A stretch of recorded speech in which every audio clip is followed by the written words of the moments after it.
must constantly look at things in a different way.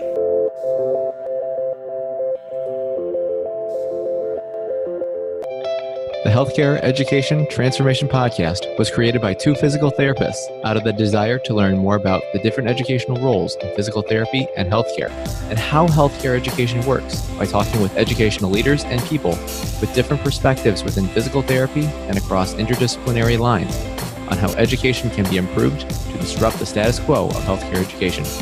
This is our journey, and thanks for listening.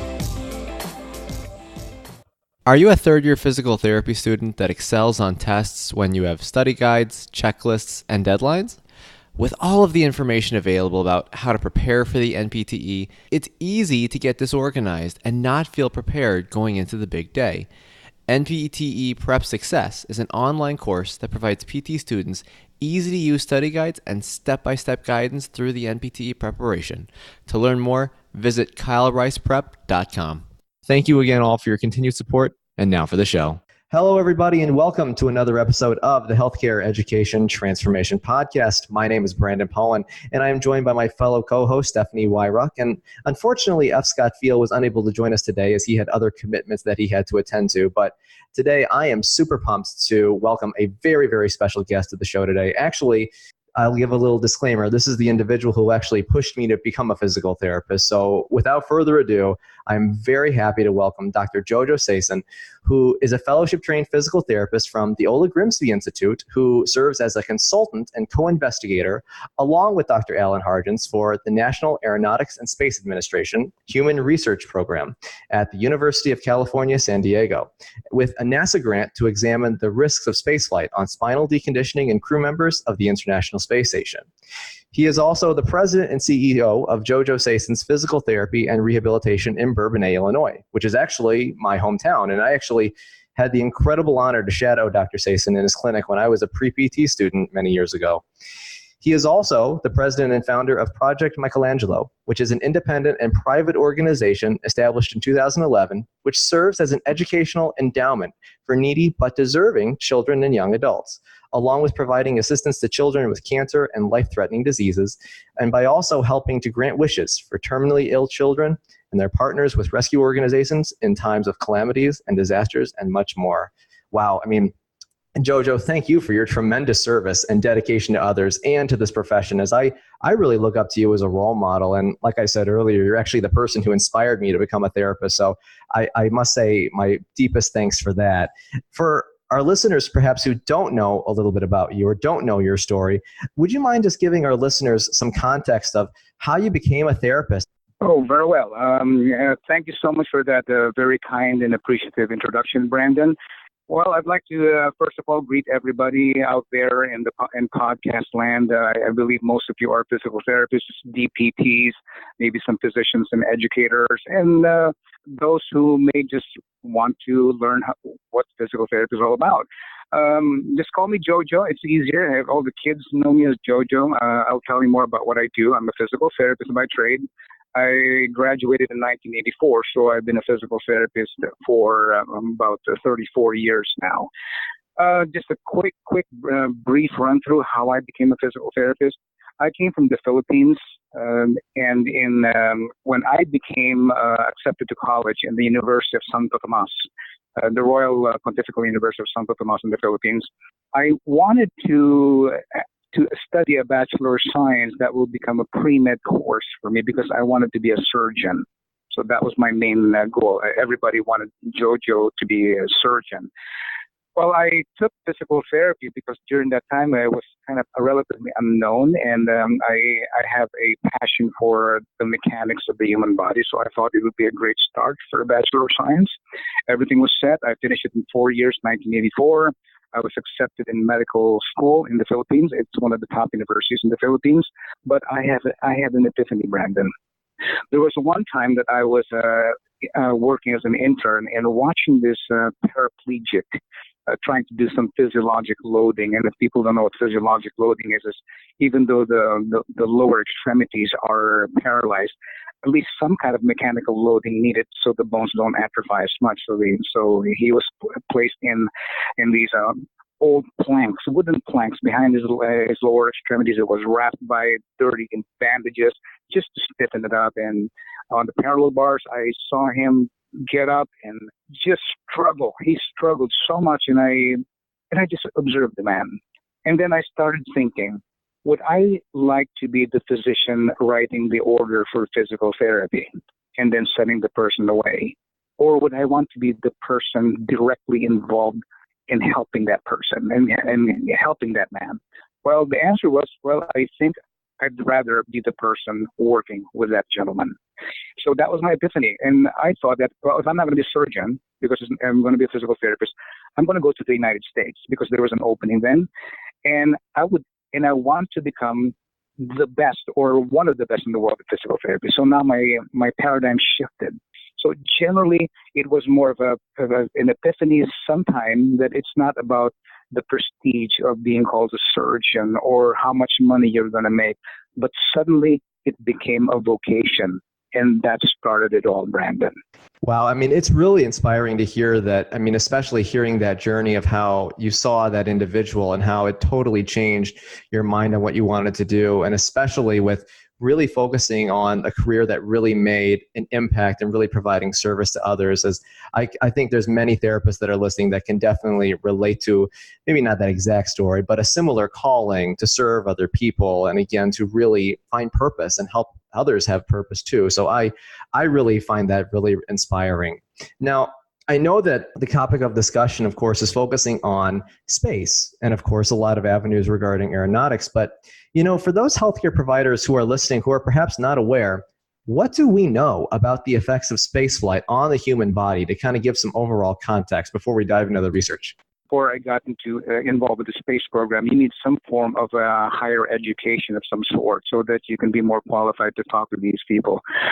That's part of what I wanted to kind of convey tonight. It's not just about the algorithms of how to become a physical therapist. It's about choosing a vocation, number one. Number two, how to grow in that vocation. And what I mean is that if you chose a vocation of service, it means that patient will come to you in seeking help, looking at the physical therapist or a DPT. They're looking at that person as the institution of knowledge who will take care of them. So I would like to convey that there should be some form of accountability to that trust. Because in my observation throughout the decades, I've seen a lot of physical therapists who are physical therapists by trade, by licensure, but they fail miserably on the accountability. What I mean is that whether the patients get better or not, who cares? They're still going to get their paycheck. If the patient gets worse, who cares? There's not much of a self-introspection of what do I not know? And it begins with all the people listening out there, whether you're already an achieved professional, always think of the things that you may not know. Because when people are comfortable, then nothing grows. That's why the old saying, nothing grows in a comfort zone. So most of the time, people gets pushed by a tragedy of some sort to make a change in their life, like education. But you have to constantly think what is good for the patient and for youth, thinking about accountability. So that's what I did. I kept on stepping out of my comfort zone. I sought education in orthopedic manual therapy, and I sought for who I assessed to be the best that I can find out there. And his name is Ola Grimsby, and he's still teaching out there. He's Norwegian. He was one of the first, I think the top 11 to 12 or 11 to 15th original manual therapists from Norway. So I sought some education. I got my master's of orthopedic manual therapy, and then later on a DMT, Doctor of Manual Therapy. And then I ended up teaching with them until I became a board of director. But most people would be comfortable getting their degree and practicing, and it should not be. There's a sea of knowledge out there that our limited minds can digest. But as much as possible, step out of it. So what I did was, this was more of a personal journey, that if I'm comfortable with my orthopedic manual therapy craft, what's next? So I thought maybe if I can find the smartest people on the planet, then that should be it. That would help mitigate some of my my personal goals. Or personal goals means I want to convey that everybody has a personal goal, and it should be to better oneself, not for oneself's sake. And the purpose is to give up yourself for humanity, because that is called a vocation. So I got my education. I'm a Doctorate of Manual Therapy from the Ola Grimsby Institute. So now space. Okay. There is no direct connection or pathway from physical therapy to doing some work for NASA. There is none. Okay. So in any successful model of any high achiever, they did not walk the well-traveled road. You create your own pathway. So going back to, I know it's a long answer, Brandon, when you ask what's in it in space. It all boils into a very simple word: mechanotransduction. And I'm sure a lot of our listeners have heard that mechanotransduction. So what does that mean? It means that this invisible force of energy, this force that the body experiences with gravity, with momentum, with inertia, the force is invisible, but that force is transmitted to the collagen, to the muscles, and all the soft tissues, to the bone. It stimulates the nucleus to create a messaging system, to create more proteins. That's why there's hypertrophy and there is atrophy, right? So if you just look at that one word, our human body was designed for a 1G environment, the Earth. That's considered 1G. If you remove that 1G, what will happen to the cells? Because the cells are always in flux. In flux means that why do we atrophy or hypertrophy? Because every second, 2 million of your viable cells die. That's every second. That means you're alive. You're eating. You have nutrition. You're producing new cells all the time. That's why the dust in your house is nothing but you, because you have removed all your dead cells and you produce new ones. It's the same thing for bones and muscles and brain. You keep on producing it. So this is because of mechanotransduction of a live being. So when you're in space, now you're thinking about space, you remove the mechanotransduction. Now you don't have the effects of the forces. What happens to the body? Every single system. Well, since it does not have the mechanotransduction, it will begin to what I call hypertrophy. It will start beginning to adapt to that environment where there's no gravity, or technically it's called microgravity rather than zero gravity. Zero gravity is a Hollywood invention, because there's supposed to be zero. You're floating. No, that's not true. As long as you're close to a gravitational body, a body with mass, even if it's just a small moon, you are influenced by that gravity. So it's called microgravity. So now, to answer the first question here, Brandon, is one word: mechanotransduction. If you remove that, the human body will not survive. It will start degrading.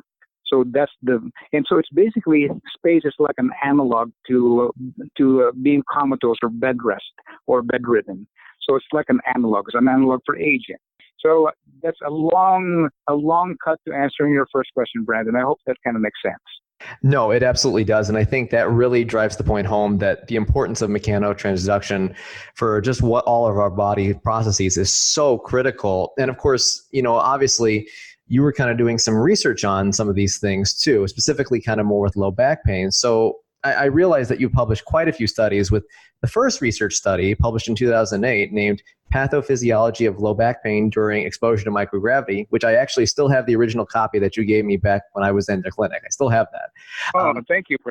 Well, no, you gave it. So I was like, I got to keep on to this because this is interesting. Yeah, I signed that for you, I think. You did. Yeah, you did. And, especially because some people may not be aware of kind of this study and this research that you've done. So do you think you could kind of give the listeners an overview of what your team has learned from researching this topic over the years and to where the team is working currently now? Sure. Okay. Let's start with that. Why it became low back pain in space. Well, there's one thing about human passion.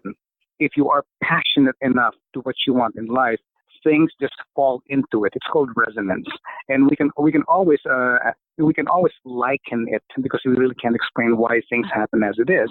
There's a whole matrix of possibilities that's surrounding everyone. And it's real, but we can't really see it. It's almost the same as a space-time continuum. It's there, and we're kind of swimming in it. The older scientists and philosophers of the early 18th and 19th centuries call it the ether. So we're swimming in the ether. It means that this time and space can be bent. Like Einstein in physics have proven that in experiments that it can be bent. Like a faster object closer to the speed of light will increase its mass, and time diminishes. So it means that the faster you go, the slower time goes, and that's the basis of the science fiction of time travel. So if you look at that possibility, so I'm talking about this not to divulge away from the topic, it's because I'm talking about why things happen as it is. There are matrix of possibilities that if you're passionate enough, it will come to you as much as a mass in space. The bigger the planet, the more it deforms and displaces the space-time continuum. It results in gravity. And everybody knows Jupiter has heavier gravity than, let's say, Mercury, because Jupiter displaces with more mass. So passion is equivalent to that mass. The greater the passion, the more you will attract the right opportunity somehow. You can't explain it, but it's something real. And people believe in it. That's why people believe in a karma. And what is karma? You can't explain what it is, but it's, again, the matrix of possibilities. You resonate in the negative, and you attract the negative. You resonate in the positive, you attract the positive. So I maintained that passion. So that's why it happened with the back pain. I maintained the passion that somehow I wanted to get involved with the space program. And how did I want to? I wanted to go to space. That was my first passion. So my thinking now is, how can I get involved? How can I go to space? So in my dealings with Ola Grimsby, we have what you call competency forums. Ola Grimsby invited Dr. Hargens, who is a top scientist for NASA through UCSD. And he's actually a recipient of NASA's highest civilian award, just 2017, just FYI. He discussed in a lecture about exercise in space and what the astronauts are doing from the 70s and up. And he mentioned something that kind of piqued my mind, my interest. He said, NASA does not know why astronauts develop low back pain in space and why they have a higher incidence of herniated nucleus pulposus. So the key there was NASA doesn't know why. Okay, so now it's my interest. Like, how am I going to transmit and share the information I received from my Orthopedic Manual Therapy? And I just have to emphasize that it's not just the algorithms of how to manipulate, how to mobilize, how to evaluate. It's critical thinking.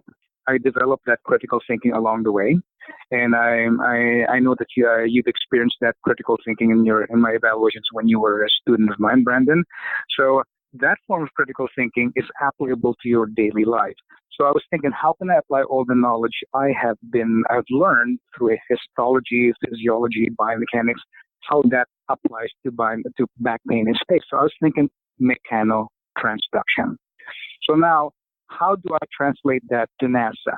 Well, I presented that question to Dr. Hargens. Well, he said, you have to publish in a peer-reviewed study. So now I understand how NASA works. It's not because of they're not going to move just because you suggested something that looks or sounds good. You have to prove it in a published research somehow. It has to be peer-reviewed. So now that was the challenge. I started writing a paper on, because there nothing existed about back pain in space and hernia disc, nothing. It was just mentions of astronauts, of high-level NASA scientists, but no real article. And there was an article about a report in 2010 about the incidence of back pain and hernia discs from the space program and during the shuttle era. And it was very high. 68% of the astronauts developed back pain, and a majority developed, a small percentage, developed hernia disc.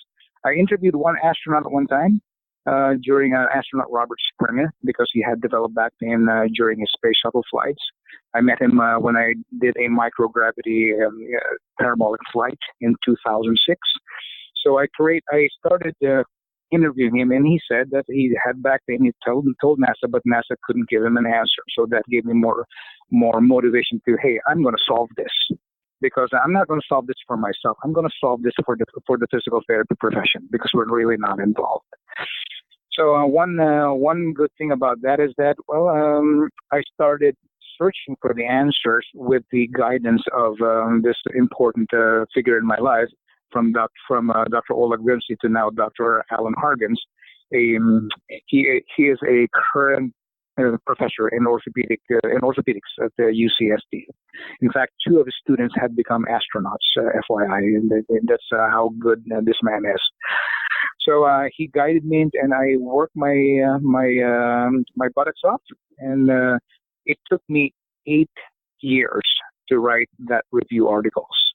And you start thinking, how can someone write something for 8 years? Because I kept on writing, I kept on sending it to him. He kept on sending it to these world-renowned scientists, and it always came back with lots of crosses and red inks and saying, I don't agree with this, find another resource. And I kept on destroying and rebuilding it until in 2008, it became an important research that was published in Aviation, Space, and Environmental Medicine, and this is the official journal of the Aerospace Medical Association. From then on, in 2008, since now we had some kind of reference, somehow this paper had hit the road, and so many scientists are now referencing that. It was the only thing of it, the only one of its kind. Fortunately, in 2008, NASA released a call. This, I believe, in a certain period of time, NASA released a call for research. And this is called the NASA's Critical Path Roadmap Risks and Questions. And that's the title of this call. One of the calls there is about herniated disc. It's actually called, at least it was classified under Integrated Research Plan Gap B4. That's a specific name for it. Gap in NASA means that there is a gap of knowledge they don't know. So they're going to send forth a call for research. So Dr. Hargens called me and asked me to join his team to apply for this grant. And fortunately, it was granted with no doubt at all, because we were the only ones with an amazing team of people that Dr. Hargens had gotten together. So from then on, there was a time as well, that Brandon, that I received my first response from my application to the astronaut corps, and it was a thank you for applying, we'll call you later kind of thing. So I was a little bit depressed during that time, but because I really wanted to ride a $1 billion rocket. So the passion kept on going. And somehow I got invited to talk in the Humans in Space Symposium, and then we got involved with this grant. We were given a grant to study 12 astronauts before and after flight. NASA wanted to know what's going on, because NASA wanted to make sure that the countermeasures are perfect for the problem. So in a general term, that's how it started. And then we can go from there from what you wanted to know about the research. So as a general rule, again, I cannot tell you the very precise conclusion. I will give you the direction toward that, because we just finished our study. So from 2010 to 2018 this year, we finished the 12 astronauts before and after flight. So I was present in all the data collection before and after. And I was the first person to get all the testing. What we did was we had a battery of tests for these astronauts that were approved by NASA. We had MRIs, supine MRIs for their morphology of the discs and anatomy. We had a separate MRI for upright and loaded, unloaded and loaded. And we have spinal kinematics, which means it's basically a fluoroscopy, a moving fluoroscopy. And then we have this program where it's taking algorithms and mathematical measurements of the individual spinal segmental movements, comparing this before and after flight, whether upright or non-weight bearing. We have pain questionnaires using oswestry, and we have the only thing we did for back strength, we call the back strength test, is the Byring-Sorensen test, or BS test. So it's basically like a planking maneuver for the astronaut before flight and after flight to do a comparison. And what we found so far, at least going toward the actual definitive published reports, was that there is definitely definitive that there's a good percentage of astronauts developing back pain in space. and we've added neck pain as well to the current study. Number two, the previous reports that the astronauts' spines lengthen in space, we found that to be true. On Earth, we have what you call the diurnal variations of fluid intake or inflow or outflow of the discs. Correct? Most of you are familiar with that. Where the disc imbibes, or with diffusion and convection, it increases its thickness because of negative pressure during non-weight bearing supine when you're sleeping, and then during the daytime when you're moving around and compressing the disc, so the disc kind of thins out, and you increase your lumbar lordosis. So eventually, you're shortest at the end of the day and tallest in the morning. So that's called the diurnal variation or flux. It's normally about 1% of your total body length on 1G, but in space it's about 8%. Up to 8%. The changes are variable. On 1G, the spinal lengthening from diurnal to nocturnal and vice versa is about 1.5 to 3 centimeters on an average. In space, the values are 2 to 3 times as much, meaning it's about 3 to 6 centimeters.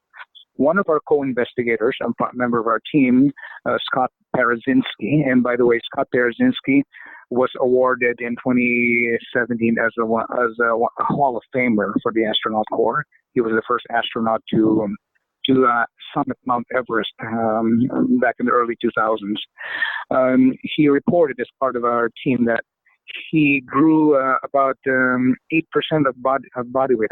I think he had about a 6.5 centimeter difference, and he even had difficulty in getting into a spacesuit, or what we call the EMU, or extra mobility unit.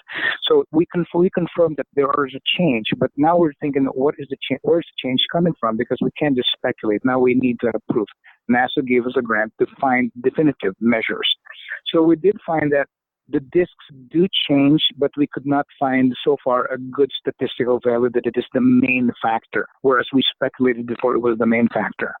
We did find that there is a difference in the lumbar lordosis. It flattens out in space, so it's pretty typical without the hydrostatic pressure, and that's and because of no weight bearing, and plus the lack of gravitational load. So we did find that there is a lengthening, and now it looks like partially discs, and there's also a reduction in the lumbar lordosis. And then definitively, there is weakness, and we found through MRI functional cross-sectional areas that the lumbar muscles do shrink. But we have to now go back to the first premise on Earthbound, that we have generally two major skeletal muscles that support the spine or any other joint. We have the red muscles and the white muscles, or the stabilizers, which are the smaller muscles. They're oxidative. They have a completely different biochemistry. And there's the white muscle, more anaerobic. So we did find it does correspond that the muscles that shrink the most or atrophy the most seems to be more just like on Earth when you have an injury. It seems to be the multifidus or the red muscles, the stabilizers. So we're finding that the recovery is still there, but it's not as efficient and not as good. So we found that. We did find that there are changes in the morphology, because we have found that a small percentage of our astronauts did develop herniations, and we did find some other changes, such as end plate changes. So there's some variability in the surface. So we've even found a small herniation, and so there are changes. So now our goal now is crunching these numbers to presenting NASA with definitive empirical evidence of what's happening, and this will be the basis of the appropriate countermeasures that we're going to do. And the countermeasures are just going to boil down to returning the mechanotransduction similar to 1G. So far, that's the general idea, and we are in the process of working on getting some published papers, which should be coming up in 2019. I will be part of those papers as well, and thanks to our team. Of course, I'd like to thank our team. We have an amazing team. One of them is an astronaut. One of our members is the co-inventor of the MRI, believe it or not. This is Dr. Larry Minkoff. He co-invented the MRI together with Dr. Damadian way back then, and he hails himself as the first human being to receive an MRI. So we have such a great team from UCSD and Dr. Lodes from University of California, San Francisco, and a host of other brilliant people. And I am the only physical therapist and manual therapist in the group. So that's just an overall presentation. A little long for a short answer, but that's considered a short answer. Well, it sounds like, Jojo, the research that you guys did, I mean, there's a lot of great data in that study. And I mean, it sounds like you had a great team to work with. But my question is, obviously, there's a lot of variables to control in a study like this, especially when you are talking about space. So what are some of the limitations and barriers that your team encountered when you were conducting this research? I think the first, maybe we classify it as a barrier, is that this has never been done before, so there are no references. So the old adage of saying, when you find something, you're rewriting the books. But this time, there are no books. We are writing the books. So the first barrier, I guess, would be there is really nothing to compare with aside from some animal models, which are roughly an estimation of a few things that are happening in approximation to the human body. Some of the cells are similar, but some of them would be the time limitation of the astronauts, because they're very precise. We can't just call them on a short notice. The astronauts' time is scheduled by NASA. Whether there's bad weather or whether it's a holiday or Christmas, if it's scheduled that way, we have to be there. We are allotted a certain time, so that was a hardship that we got used to it. That's one. One other barrier probably would be how good the information we get really is, if it's really 100% related to space flight. I'm saying this because we have quite a bit of astronauts coming from the U.S. Air Force and the Navy who are fighter pilots, and they've logged thousands of hours. So they've been exposed to so much high G. So pre-flight, we've seen degenerative changes already. So now we're starting to kind of put our brains together that if the changes that we come up with are they related to pre-injury levels or pre-degenerative levels, pre-flight to space or not. But otherwise, the astronauts are very cooperative. They're funny and stoic at the same time, and that's the only thing. There's really nothing to compare. We're writing the books on that, so we give the best answers we can when we're approached with the questions. Of course, our comparison is our earthbound changes, and that's why I proposed some of the theories I have initially based on the physiology and kinematics and biomechanics that we learned in orthopedic manual therapy. So it's just an application to it, and I try to integrate that with these different disciplines.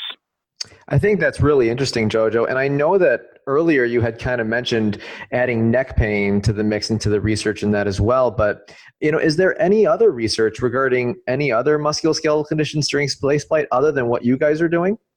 Well, there are some research as well, but none from a physical therapy, orthopedic manual physical therapy point of view. Most of the research that's based on musculoskeletal is bone. Okay, that's bone and sensory motor.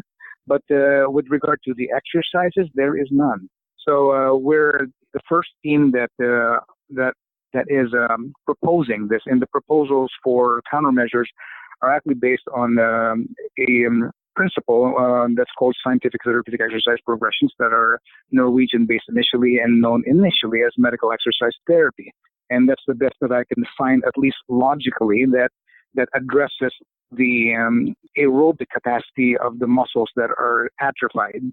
So it's a matter of isolating those muscles first, and then going into the bigger muscles or the anaerobic muscles, then going into the functional movements where you combine all the movements of the muscles, the multiplanar movements. So in the end, the countermeasures we're proposing are going to be based on our science on orthopedic manual therapy. It's just a matter of merging it with the current science they have. So there's not a whole lot. It's an open field right now to research with the astronauts, but the only problem is it's not an easy path to grab an astronaut.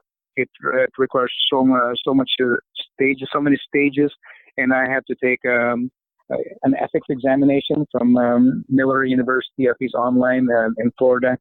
Before you actually touch an astronaut, you have to be part of a grant, number one, and you need to have a certification called CT, or collaborative institutional what is it called? That collaborative institutional exam, and it takes about a whole day to study and pass the examination, and it's renewable. So there are several requirements, and even before I do the examination on exercising and testing the isometric endurance, I had to be interviewed by NASA, by their flight surgeons and the safety committee, and really it's almost like an oral examination, because they approve whether I'm going to be able to touch the astronauts or not. So it's filled with so many stages, but it's complex, but not complicated. I have to differentiate those two words. When you say something is complicated, it means that there's so many parts you can't understand it. When you say it's complex, there's so many parts, but you can arrange it. You can win over it. There's a way to fix it. So it's complex, not complicated. So that's the general idea. It's open field right now, and it's something that people who aspire to be involved with the space program look into. Yeah, so I really appreciate some of those points that you mentioned, Jojo. And, obviously you're the first group to look at these things. There's lots of things that happen to astronauts when they're in space. There's no gravity. They're not using their muscles. What do we need to do for the research on when it comes to musculoskeletal pain in space flight, besides the research that you guys are currently doing? Yeah, I think it's important that we bring the flag of physical therapy or orthopedic manual therapy or our other disciplines to NASA. Right now, NASA has their astronaut strength and reconditioning program. They have a separate building, they have a separate team, but the team is basically all athletic trainers. I did not need or see any physical therapists there. So we're as a profession, we're not really directly involved. Physical therapy is involved sometimes when an astronaut is referred for physical therapy outside of Johnson Space Center, but there is no real physical therapy hold that is formalized on the space program.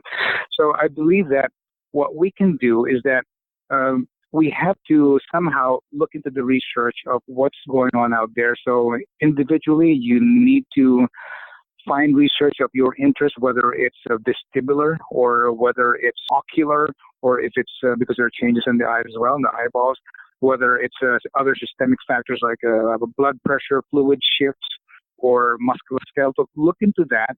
And what I did was by what you call happenstance, or what most people call happenstance, meeting the right people of the right timing and of the right interest, I sought to solve something for the physical therapy profession. I didn't want to solve it for me, because people will forget me later on when I'm out of this world. But if I do it for the profession, it will be remembered for the profession, by the profession. So what I did was I searched for the person, which I eventually did find, who was doing research on that, or kind of hovering around those areas. I contacted that scientist and presented my ideas of how I can help out, and asked if I can be part of the team. So there is no direct path. I created it, and that's what I did. And I would like to teach people that if you have a certain interest, find the best author that you can seek out there, and their information is always available. Contact them and see how you can participate. Well, most of the time you may participate without pay, and which I did for 8 years. I presented myself and I did my work, and I didn't care about the pay or not, because I was considering more the advancement of the base knowledge and how you can be part of the space program, or humanity's exploration of the last frontier, space.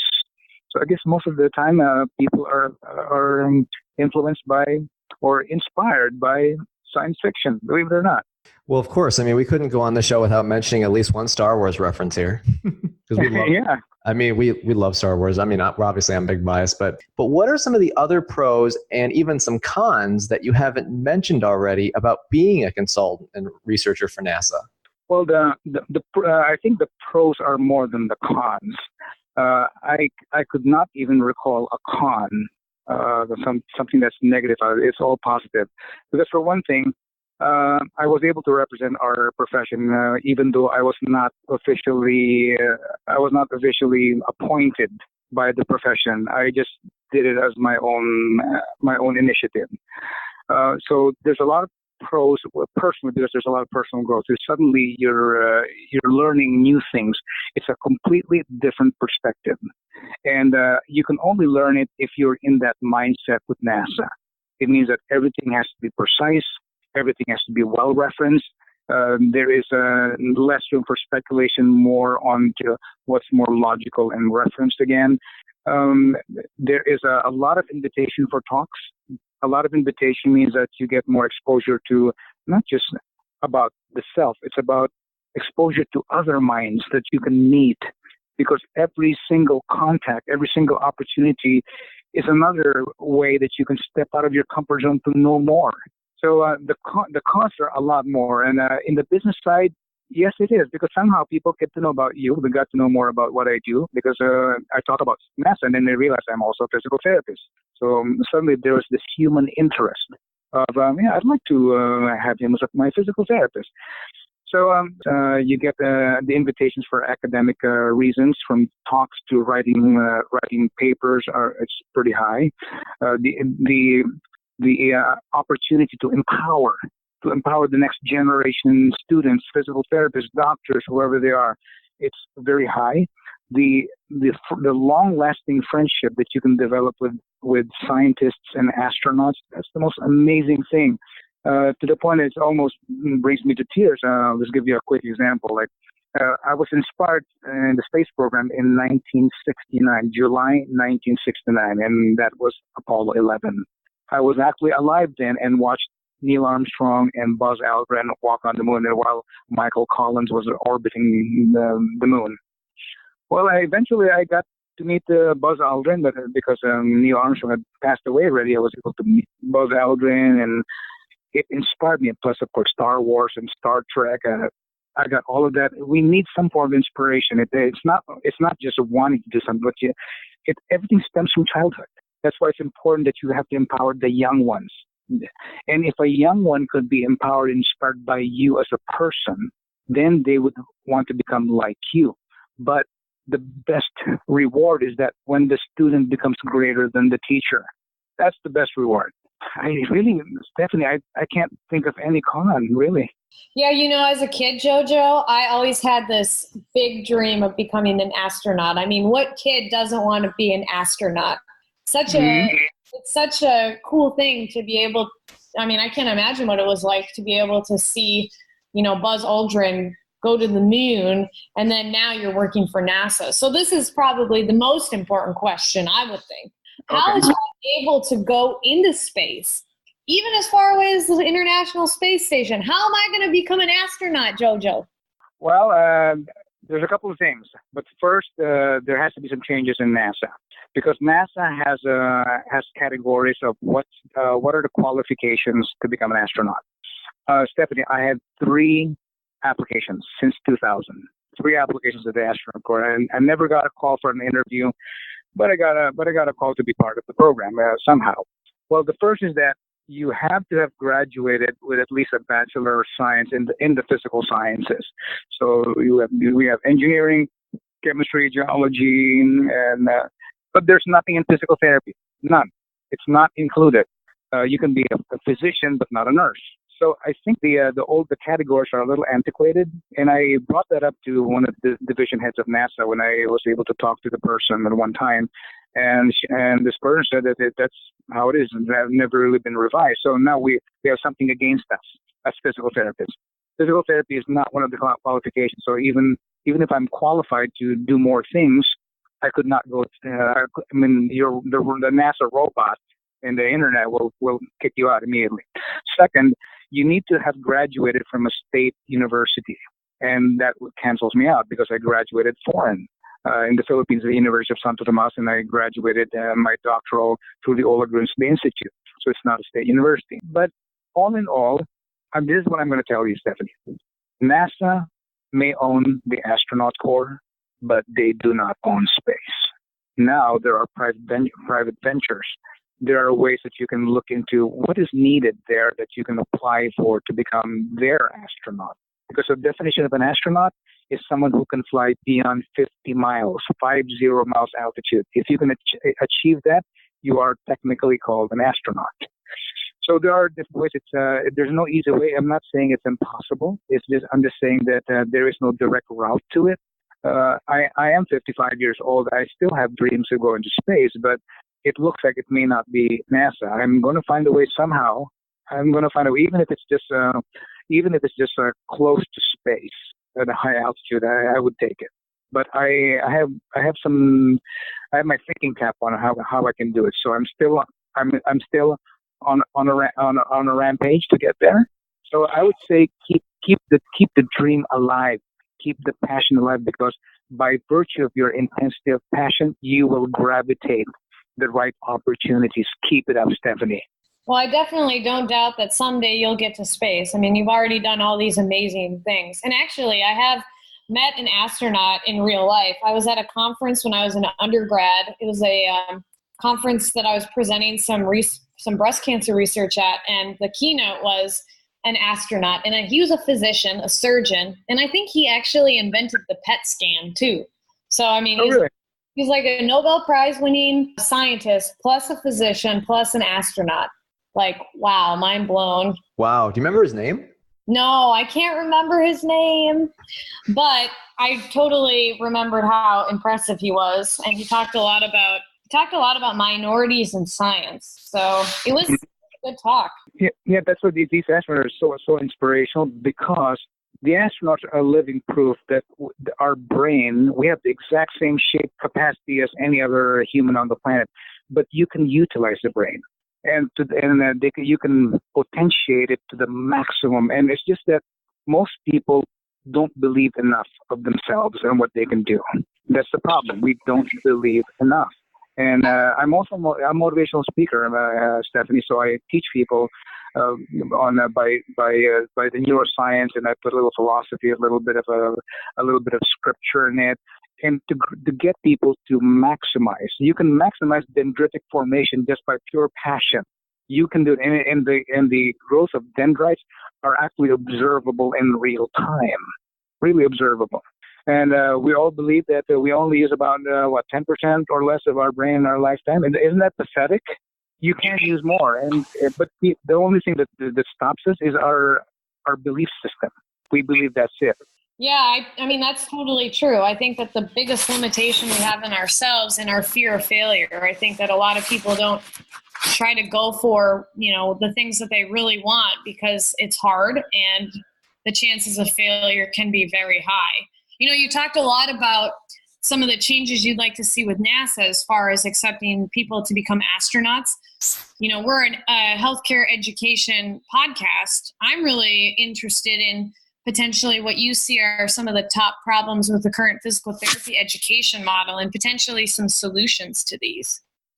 Yep. By the way, since you guys are into Star Wars, let me ask a question instead. If you would be a character in Star Wars, who would you be? Yeah, Brandon, start with you. All right. That's a good question. I know who I would be. I'd say Luke Skywalker. I'd be C3PO. You're C3PO, Stephanie? Yes. Okay, I know who I want to be. Who do you want to be? I want to be Yoda. You do a great impression. That's really good. Yeah, maybe we can do a whole podcast using a Yoda impersonation. Oh, that'd be epic. Yeah. But I think overall, I would really like to encourage the listeners out there. You don't have to be a physical therapist to know about what I want. I just want the full potential of the human brain, of humanity.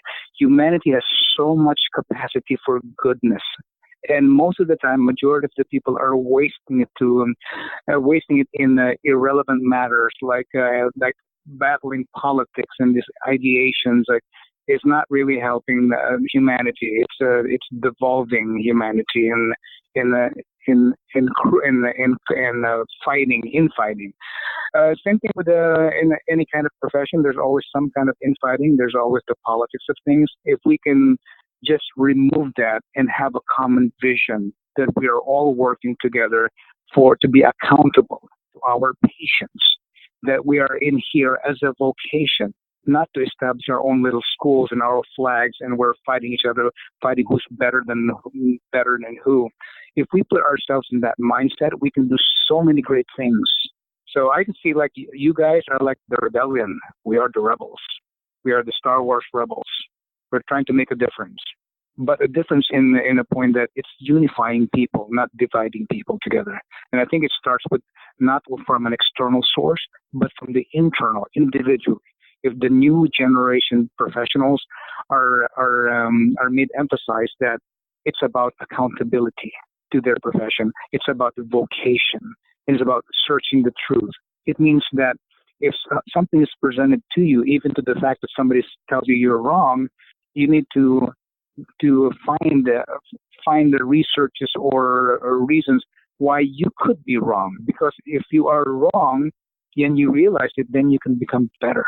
And that was one of the key factors in my travels to NASA. I sought the things that were wrong in me instead of enjoying the things that were right. Because anything that's right in science could be wrong the next day. The things may change depending on the data, because it is science, it's reproducible data. So it begins with the mindset. And if we can only do that, and believing in a higher power than anything, you could call it the force, I call it Jesus Christ. So it's up to you. But I mean, anything that can be done great has to come from an inspiration that's also great. So that's my general final closing remarks on this great conversation. I love it. And I love when you said the Rebel Alliance, because I think it's ironic that we all each chose characters of the Alliance. I think that's pretty interesting. I think that's a very important point, Jojo. And I think that's a very strong message for a lot of the listeners to really hear, because we normally ask a final question on the show, but you pretty much answered it in that one. But, if Jojo, if people perhaps want to learn more about this avenue and what you've done, or they kind of want to see what you're up to, or kind of want to reach out if they ever have a question on anything, where can people find that information online, perhaps? Well, I think for now, the easiest way, or the most popular way, is Facebook. I am there as Jojo, one word, Jojo, and the last name is Sayson, Sayson. I have a personal page which is full, and Facebook stops friends at 5,000, so that's filled. But I have another Jojo Sayson, which is a public figure. So all you need to do is click the like button, and what I do is I do parallel postings. I turned into a motivational site, so you can see philosophical, spiritual, and scientific things that I put in there, and you can message me from there. I think that would be the easiest one, or at jojosayson.com. Everything is connected there. All my other sites are connected. But Brandon, let me tell you a little bit of our connection with Star Wars, a real connection with our team. One of our co-investigators is astronaut Scott Parazinski, a very good friend of mine. In one of his shuttle flights, he brought with him the lightsaber of Luke Skywalker. He brought it to space. It was lent to him by George Lucas to bring to space. Oh, wow.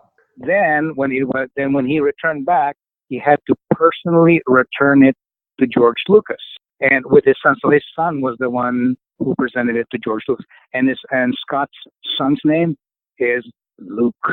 Yeah, that's our connection to Star Wars. I hope that some of you guys there listening would learn somehow, even just a tiny bit. And I'd like to quote the poet Rumi, Rumi, on this. He said, "I am just a drop of knowing. Let me dissolve in you." Yeah, I'm just a drop of knowing. So I hope that somehow this drop, which is my presence tonight, would dissolve in you, and somehow you would find the passion and the strength to get some wisdom and some knowledge out of it, and create a top-rate version of yourself with 90% utilization of your brain cells. It's doable. The astronauts and a lot of the scientists I work with, they've done it. Why can't we? We can do it. Yeah, no, I think that's fantastic. I think that's a very strong message for everyone, frankly, to hear. And Jojo, it's been quite an amazing chat today to talk about so many avenues regarding your journey, space flight, research, how to get up to space, and even some Star Wars and education. So that's always a great chat. But thank you so much for your time, your service, and efforts for coming on. It's always a pleasure. It's always a pleasure. I'm very proud of you, Brandon. And likewise, Stephanie, thank you so much for having me. And what you're doing is just an amazing thing because it's opening up new doors. And you have already done that. Hey, everybody. Thank you for listening to the Healthcare Education Transformation Podcast, as we greatly appreciate your support to help us advance healthcare education. We are very happy to announce that we have created a new tool to help develop clinicians into better experts. With that being said, we have created the HET Light tool, which LIGHT stands for Learning Integrated Towards Expertise. And what we've done is we've taken our first year's worth of episodes with experts in the fields of healthcare and education, and we've taken one golden nugget or theory on expertise and presented it to you in a very easily consumable format so that people can take one lesson or nugget per week and map out and plan how to incorporate it into your clinical and educational practices. And by the end of the year, we think you'll be pleasantly surprised at how far you've progressed towards becoming an expert. To find out more, please check it out at pteducator.com/HET, which is also available in our show notes. Thank you again all for your continued support. Thank you for attending class today, and we hope that you learned something and gained value from the content. If you'd like to schedule office hours with us, feel free to add us on Twitter at HET Podcast, on Instagram, HET Podcast, on Facebook, the Healthcare Education Transformation Podcast, and the homepage, healthcareeducationtransformationpodcast.com. And for those of you following along in the syllabus, extra credit can be obtained by liking us, sharing us, and leaving a review. Let's continue our journey up Mount Educational Success as lifelong learners.